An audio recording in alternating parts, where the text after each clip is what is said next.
উদার গণতন্ত্র যেখানে স্থিতিশীলতা এবং স্বাধীনতার প্রতিশ্রুতি দিয়েছে, সেখানে গণতন্ত্রের খোলসে তৈরি হয়েছে নতুন স্বৈরশাসক। কর্তৃত্ববাদী শাসক ক্ষমতাকে কেন্দ্রভূত করেছে, কেড়ে নিয়েছে গণমাধ্যম এবং মানুষের সহজাত যে স্বাধীনতা তার সবটুকু।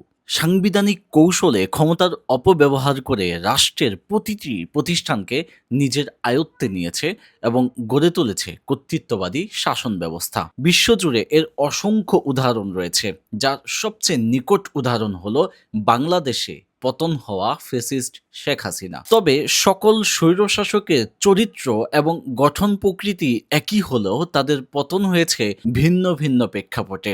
মোটা দাগে তিনভাবে স্বৈরশাসকরা তাদের অনির্বাহ্য পরিণতি বরণ করেছে। তার মধ্যে অন্যতম একটি হলো ক্ষমতাচ্যুত হওয়া এবং কারাবন্দী হওয়া, আর ফাঁসির আদেশে তারা দণ্ডিত হয়েছে। স্বৈরশাসকদের সবচেয়ে বেশি যে পরিণতি বরণ করতে হয়েছে সেটি হলো ক্ষমতাচ্যুত হওয়া এবং এরপর কারাভোগের ঘটনা, তারপর দণ্ডিত হওয়া এবং ফাঁসির দড়িতে ঝোলার ঘটনা। এবং এর সবচেয়ে বাজে উদাহরণগুলোর অন্যতম হলো মোহাম্মদ গাদ্দাফি, সাদ্দাম হোসেন এবং সর্বশেষ আমাদের শেখ হাসিনা, যার দণ্ডাদেশ অলরেডি জারি হয়েছে, এটা কার্যকরের অপেক্ষা করছে। তবে কিছু কিছু স্বৈরশাসক ক্ষমতাকে কেন্দ্রভূত করবার পরে আমৃত্যু ক্ষমতা আঁকড়ে থাকতে সক্ষম হয়েছে, যদিও সবার পরিস্থিতি শান্ত ছিল না। এবং এই ধরনের স্বৈরশাসকরা তাদের মৃত্যুর মধ্য দিয়ে তার শাসনের ইতি টেনেছে এবং এই ধারাবাহিকতায় নাম চলে আসে জোসেফ স্টালিনের নাম, রাশিয়ায় যিনি স্বৈরশাসক হয়ে উঠেছিলেন এবং মৃত্যুর মাধ্যমেই তার শাসনের ইতি ঘটেছিল। এই তালিকায় আরও একটি নাম যুক্ত হয়, স্পেনের ফ্রান্সিসকো ফ্রাঙ্কো।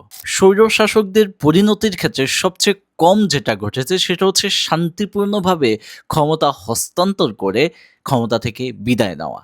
এটা সবচেয়ে কম ঘটেছে। অধিকাংশ স্বৈরশাসকই প্রথম দুইটি পরিণতি বরণ করতে হয়েছে। সর্বশেষ যে পরিণতি নিয়ে আমি বলছি, যে শান্তিপূর্ণভাবে ক্ষমতা হস্তান্তর করে বিচার থেকে নিজেকে খানিকটা বাঁচিয়ে নিরাপদ আশ্রয়ে চলে যেতে পারার যে পরিণতি, এটা খুব কম স্বৈরশাসকের কপালে জুটেছিল। এই তালিকায় যে নামগুলো বারবার চলে আসে তাদের মধ্যে অন্যতম হলেন ইদি আমিন, যিনি উগান্ডার স্বৈরশাসক ছিলেন, মৃত্যুর আগ পর্যন্ত সৌদি আরবে নির্বাসিত ছিলেন। আরও একটি নাম যুক্ত হয় অগাস্টো পিনোচেট, যিনি চিলিতে শাসন করেছেন এবং দেশে ফিরে আসেন, পরে আইনি মামলার মুখোমুখি হয়েছেন, কিন্তু দোষী সাব্যস্ত হওয়ার আগেই মারা গিয়েছেন। এই ছোট্ট ভিডিওতে আমি আলোচনা করবার চেষ্টা করেছি স্বৈরশাসকদের পরিণতি সম্পর্কে।